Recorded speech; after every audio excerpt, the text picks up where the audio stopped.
안녕하세요. 전공심화 간호사 선생님들. 이번 주는 추석 연휴로 온라인 수업으로 진행하도록 하겠습니다. 3개의 녹화본이 1교시, 2교시, 3교시로 올라갑니다.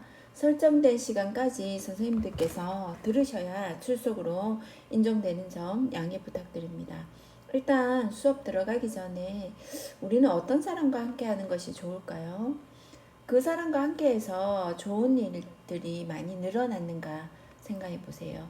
그 사람과 함께해서 긍정적인 에너지를 내가 얻었는지. 잘 풀리는 사람은 긍정적인 에너지를 갖고 매사 적극적으로 일을 도모할 가능성이 높다고 합니다. 좋은 사람과 잘 지내고 싶다면 잊지 말아야 할 것이 있습니다. 좋은 운은 좋은 사고와 습관에서부터 온다고 합니다. 좋은 운도 좋은 사람과 함께 옵니다. 잘 풀리는 사람 옆에서 우리는 긍정의 에너지를 얻고 순탄하게 일이 되는 과정을 지켜보며 체험으로 배워가는 것은 좋은 운을 만드는 가장 빠르면서도 확실한 방법이라고 생각합니다. 그 사람과 오랫동안 함께 할 수 있도록 우리가 노력을 해야 되고요. 그 사람을 인지하고 소중하게 생각하는 것. 좋은 사람을 가까이 두려면 끊임없이 노력해야 한다고 합니다. 내가 상대방이라면 어떻게 생각할까라는 관점을 가지고 이 사람이 나를 얼마나 배려하고 있는지를 항상 인지하는 것이 중요하다고 합니다. 자, 이번 주는 저번 시간에 3교시 수업을 못했으므로 3주차 1교시 수업으로 저번 시간에 2주차 3교시 수업을 연결해서 하도록 하겠습니다. 수업하기 전에 우리가 저번 시간에 무엇을 배웠는지 선생님들 생각이 나시는지요? 기억이 안 나는 게 정상이죠. 그럼 저번 시간에 중요한 내용 몇 가지를 복습하도록 하겠습니다. 우리가 저번 시간에 선생님들 기억나실지 모르겠지만 양적 연구의 특성에 대해서 공부했었던 것 같습니다. 양적 연구의 특성은 첫 번째가 체계적이다, 체계성이 있다라고 했죠. 그래서 연구자가 사전에 설정한 계획에 따라 단계적으로 연구를 진행하는 특징이 있었습니다. 두 번째, 양적 연구에서는 변수 간의 옳은 관계를 규명하기 위해서 그 관계를 혼동시키는 요인을 제거하는 것이 중요하다 했습니다. 이것을 우리가 통제라고 했죠. 세 번째, 양적 연구는 객관적인 실체를 바탕으로 하여 그것을 인간의 감각을 통해 직접 또는 간접적으로 수집할 수 있습니다. 세 번째, 양적 연구는 경험성을 바탕으로 얻어진 자료는 개별 현상을 나타내지만 연구자가 더욱 중요하게 생각하는 것은 일반적인 관계의 이해입니다. 개별 현상에 내재한 공통 원리를 찾고 그 공통 원리가 다시 개별적 현상으로 발현되는 것을 관찰하는 과정을 우리는 양적 연구에서 아주 중요한 부분으로 생각하고 있습니다. 이러한 공동 원리를 찾기 위해서 밝혀진 기존 개념들의 관련성을 구체화한 것이 이론이고요. 이론의 개발이나 검증은 양적 연구 과정을 통해서 지식을 일반화하는 데 기여할 수 있습니다. 그래서 양적 연구의 네 가지 특성은 체계적이다, 통제가 필요하고요, 경험을 바탕으로 하고요. 그 다음에 양적 연구의 결과는 일반화할 수 있다는 것이 특징적이었습니다. 두 번째, 양적 연구의 목적인데요. 양적 연구의 첫 번째 대표적인 목적은 우리가 보통 일반화할 수 있는 가설을 검증하고 일반화할 수 있는 결과를 찾는 건데 그 중에서 양적 연구는 서술하는 목적이 있죠. 그래서 구체적인 목적 안에 양적 연구는 어떤 현상에 대해서 사실이나 실험, 관측으로부터 얻은 갖가지 자료를 과학에서 인정하는 일정한 표시를 사용해서 기록하는 것이 목적입니다. 두 번째 양적 연구의 특성은요, 서술적 연구의 확대 과정으로서 이제 어떤 요인이 예를 들면 수술 후 환자의 통증 정도와 관련성이 있는지에 대해서 좀 더 관심을 가지고 탐색하는 목적이 있고요. 그다음에 세 번째 양적 연구의 세 번째 목적은 설명하는 목적이 있죠. 그래서 설명적 연구라 함은 현상 간의 관계를 규명하기 위해서 연구하는 것. 그래서 양적 연구의 목적은 어떤 현상 간의 관계를 규명하기 위해서 연구한다. 네 번째 양적 연구의 특성은 설명적 연구를 통해서 어떤 현상의 인과관계에 대한 설명이 가능해지면 어떤 원인적 요인의 발생 시 그 현상의 출현을 예측할 수 있습니다.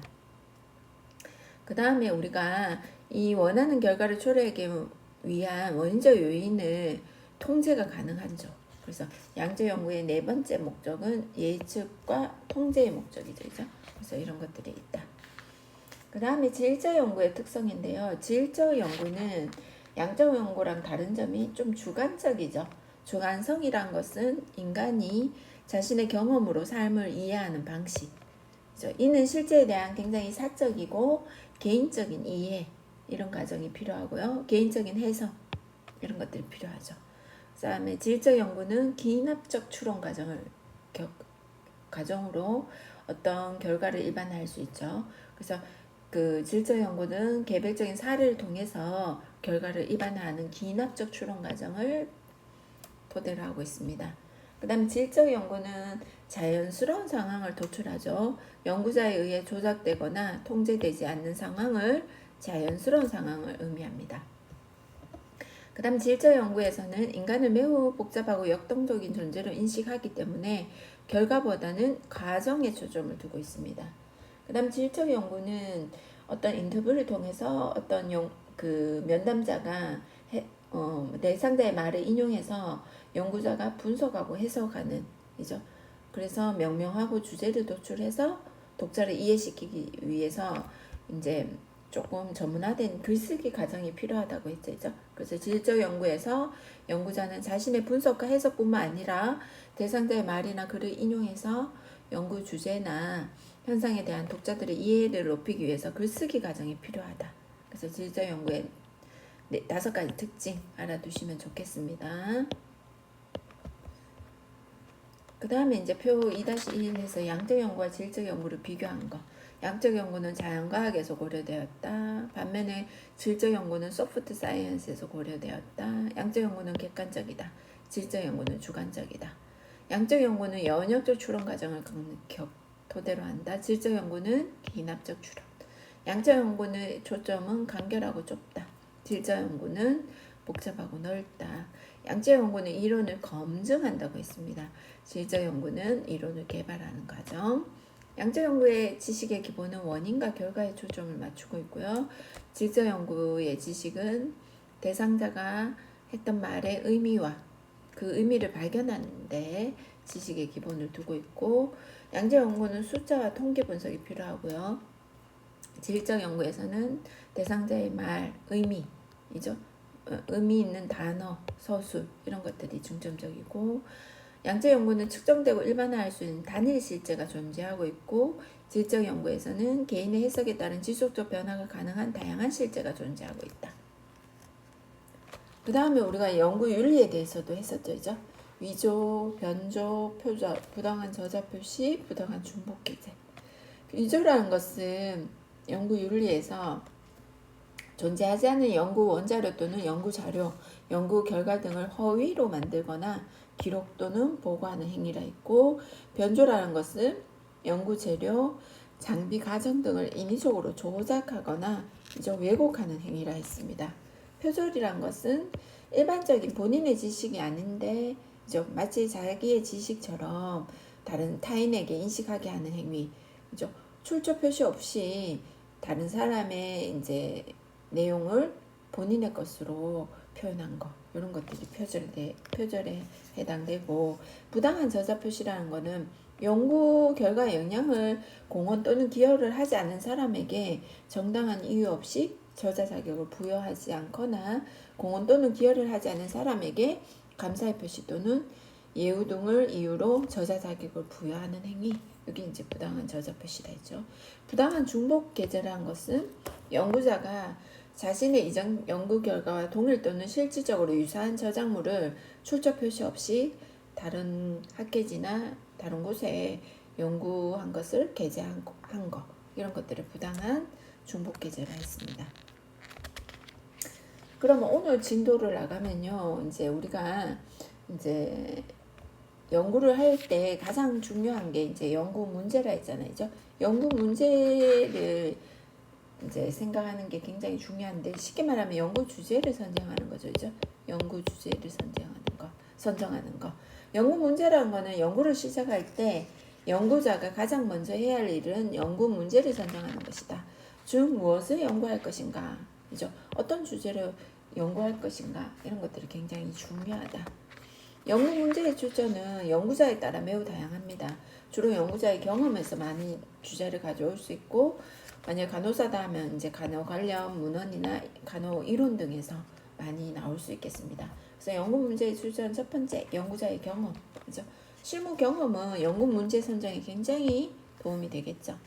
우리가 평소에 간호사는 다양한 현상의 이유나 문제 해결 방법 등에 대해서 호기심을 가지고 있어야 됩니다. 이런 호기심이 연구 문제가 될 수 있겠죠. 예를 들면 운동을 하면 비만 환자가 건강해질까? 이런 호기심을 가져야겠죠. 그죠? 항암 주사를 맞는 동안 어떤 경험을 하게 될까? 치매 환자 가족은 건강상 어떤 어려움이 있을까? 중환자실에 입원한 환자들은 어떤 경험을 할까? 낙상 예방 교육이 낙상 방지에 얼마나 효과가 있을까? 이런 모든 것들이 연구 문제가 될 수 있겠죠. 연구 문제의 출처 두 번째는 간호학과 관련된 서적이나 논문 등의 연구에 대한 중요한 연구 문제로 도출될 수 있겠죠. 그 다음에 이제 기존에 있던 여러 가지 이론, 간호학적 이론, 다양한 학문의 이론, 그죠? 간호학적 이론, 이런 것들은 간호 연구의 주제가 될 수 있습니다. 그죠? 그래서 제가 이제 박사 논문 때 펄린의 스트레스 가정 모델, 그죠? 요걸 갖고 왔었거든요. 이것도 어떻게 보면 연구하고자 하는 이제 주제와 관련된 이론들이 또 연구 문제가 될 수 있다. 그죠? 그래서 이런 이론적 기틀을 가지고 와서 내 연구 문제와 얼마나 상관성이 있는지 이 이론을 조금 더 검증할 수도 있죠. 그래서 이런 것들이 이론도 연구 문제의 출처가 될 수 있다. 자, 연구 문제를 개발하는 과정이 있는데 첫 번째는 주제를 선정해야겠죠. 그죠?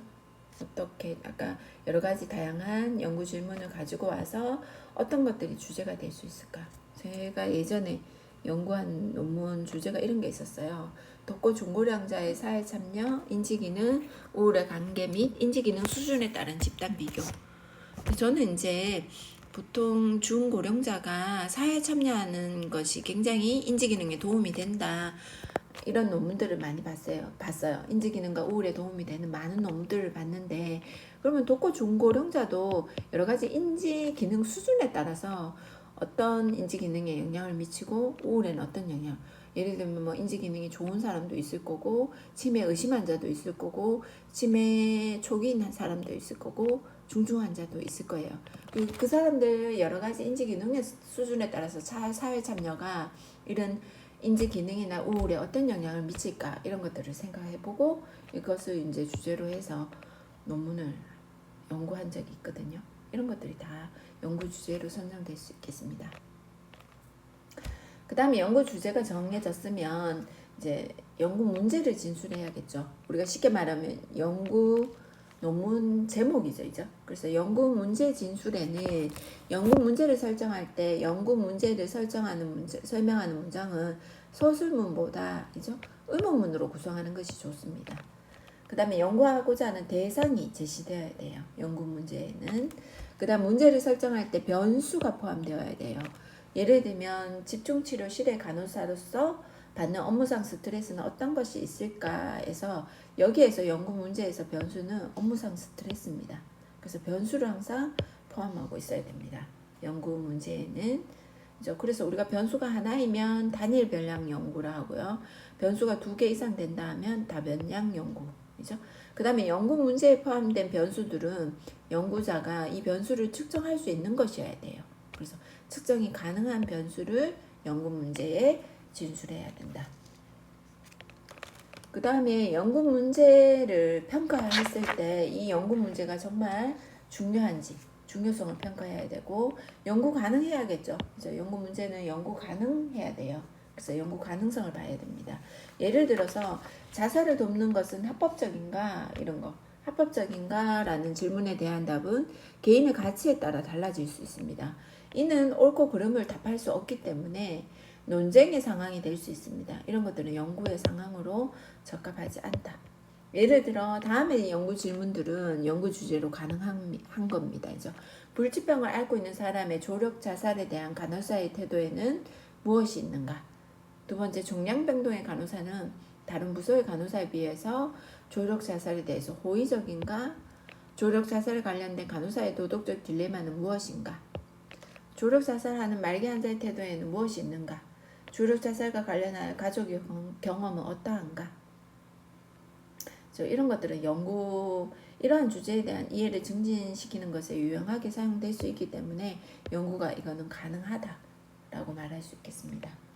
가능성이 있어야 되고, 그 다음에 연구 주제가 아무리 좋아도 수행 가능성이 있어야 돼요. 내가 이게 실질적으로 수행할 수 있는지, 시간적으로, 비용적으로, 장비는 갖추어져 있는지, 그 다음 대상자는 있는지, 이런 것들이 필요하겠죠. 시간적인 거, 대상자 이용 가능성, 그죠? 그 다음 타인의 협조, 시설과 장비는 할 수 있는지, 비용은 가능한지, 연구자의 경험이 있는지, 이런 것들이 연구 수행 가능성에 영향을 미치겠죠. 그래서 연구 문제는 연구 수행 가능성도 고려해야 된다. 그 다음에 문헌고찰이죠. 그래서 우리가 문헌고찰, 주제가 정해지면 이 주제와 관련된 문헌을 고찰해야겠죠. 문헌고찰이라는 것은 연구자가 전문적인 지식이나 임상 경험, 질 높은 임상 연구 등에서 얻은 참신한 연구를 뒷받침하는 연구 과정 중 가장 중요한 단계이다. 문헌고찰을 하는 목적은요, 연구의 기초를 세우는 것을 도와주고, 연구의 기초를 세우는 거, 새로운 아이디어를 제공합니다. 그 다음에 세 번째, 연구 결과 해석에도 중요한 역할을 합니다. 문헌고찰은 주제와 관련하여 현재의 지식을 이해하기 위한 바탕이 되고요, 연구자가 연구를 수행하기 위한 계획 또는 수행 방법 등을 참고할 자료를 제공합니다. 그래서 이런 것들이 필요하겠죠.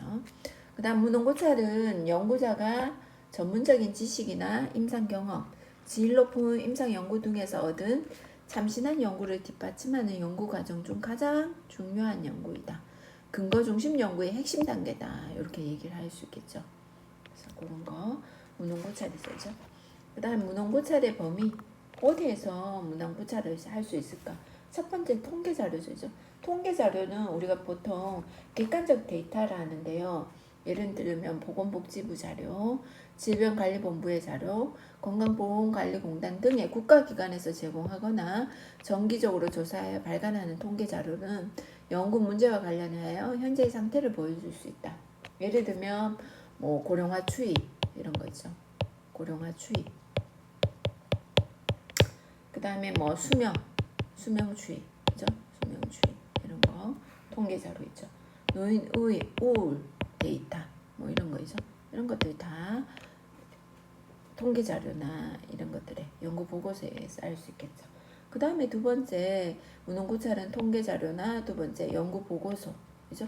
그 다음에 단행본이라는 것은 어떤 특정 주제에 대해서 다양한 저자들의 연구 논문을 모아놓은 거, 이런 것들도 문헌고찰의 범위로 들어갈 수 있다. 통계 자료, 연구 보고서. 그 다음에 여러 특정 주제에 대해서 다양한 저자들의 연구 논문을 모아놓은 거, 이런 것들이 문헌고찰의 범위가 될 수 있고요. 그 다음에 많은 양의 문헌을 읽는 것보다 연구 주제와 관련하여 질 높은 정확한 정보를 제공하는 문헌을 찾아서 읽는 것이 더욱 중요할 수 있습니다. 문헌고찰의 범위는 연구자의 배경, 연구 주제와 관련하여 경험이 풍부하지 못한 연구자는 물리적으로 많은 시간을 문헌고찰에 할애해야 합니다. 그 다음에 연구 논문의 유형에 따라서, 그죠? 연구 주제와 관련하여 문헌고찰을 수행할 때도 연구자가 필요로 하는 정보의 종류에 따라 고찰하여 연구 논문의 유형이 달라질 수 있습니다.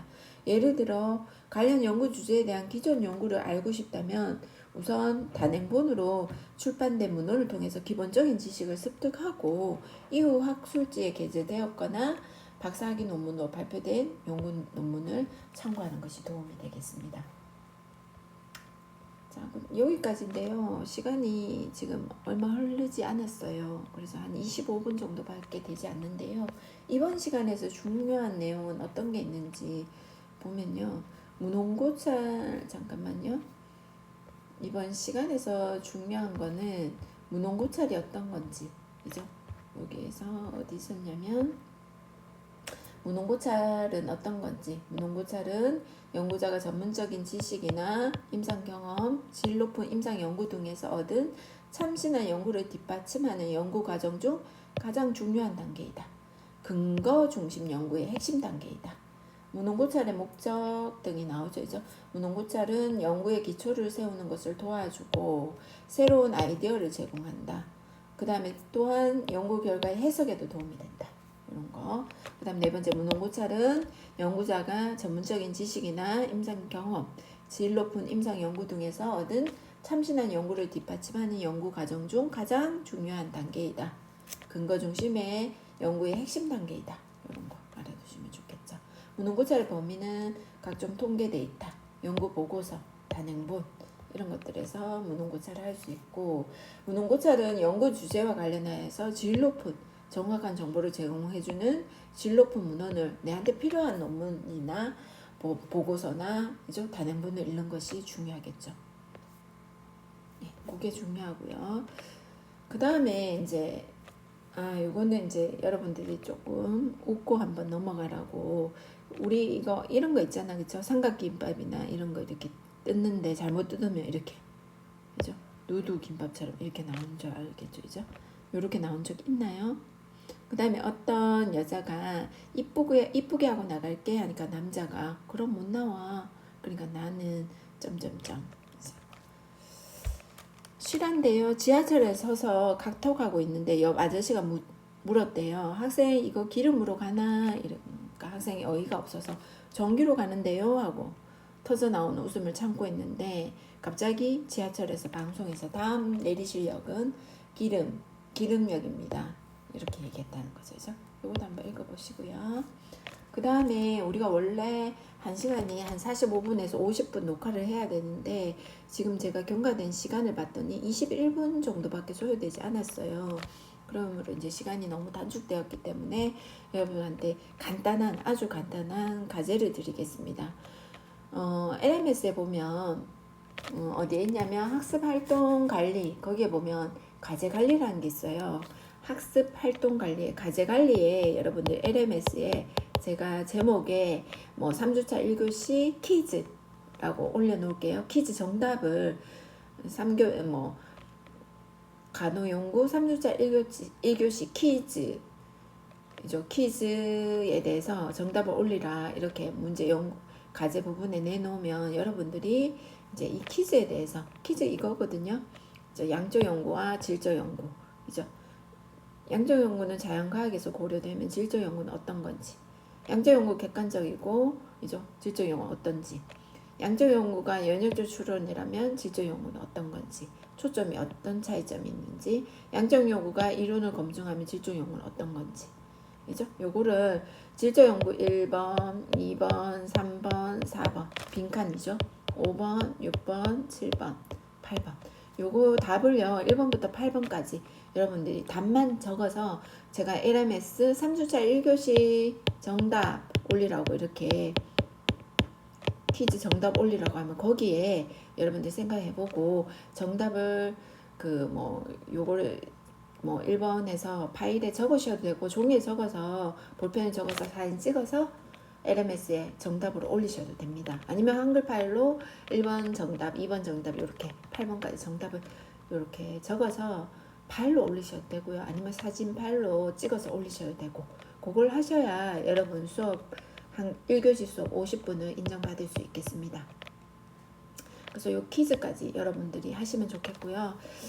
여기까지 수업을 하고요. 2교시 수업을 또 선생님들이 될 수 있으면 연결해서 2교시까지 수업을 들었으면 좋겠습니다.